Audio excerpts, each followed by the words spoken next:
يروي لنا قصة اقتحام الجيش النظامي مدينة تل رفعت وعن احتجاجات جمعة سننتصر ويهزم الأسد. دخول الجيش مدينة تل رفعت. ها هي مدينة تل رفعت في ريف حلب تزحف إليها القوات النظامية وتدخل خط المواجهة مع النظام وردا على خروج أهلها في مظاهرات تطالب بإسقاط النظام ومحاسبته. قلب الجيش بيوتا لبعض أهلها رأسا على عقب. يقول صاحب هذا البيت إن ثمن الحرية كان ممتلكات بيته. طالبنا مظاهرات بالحرية، هيك بعثنا بشار الأسد هو وعصابته وهذا هيك حرقنا بيتنا سكرة.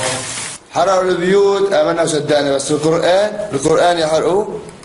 عايش ايش سوينا نحن بشار الاسد؟ ايش سوينا لبشار الاسد؟ عجب اسرائيل لو مساوي هيك الشيء هذا، اسرائيل طالع عليه مظاهره، مش في معها هيك؟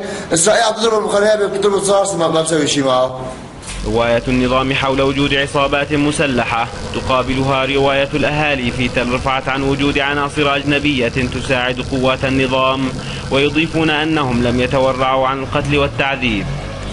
نظام إسرائيل ما بسوي، لأن العمل عملوه هذا يهود ما بتعمل، استخدموا مواد أمريكا بالعراق بس عملتها. قامت عصابة الأسد بمداهمة مدينة تل رفعت، وقامت بالتخريب والدمار والقصف العشوائي على مدينتنا، وقامت بذبح بعض الناس الموجودين في مدينة تل رفعت وحرقهم بعد ذبحهم.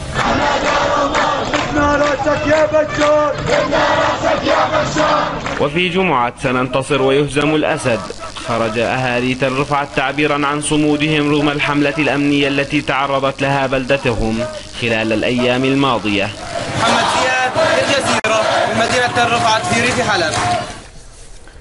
قال مراسل الجزيرة في نيويورك إن الدول الأعضاء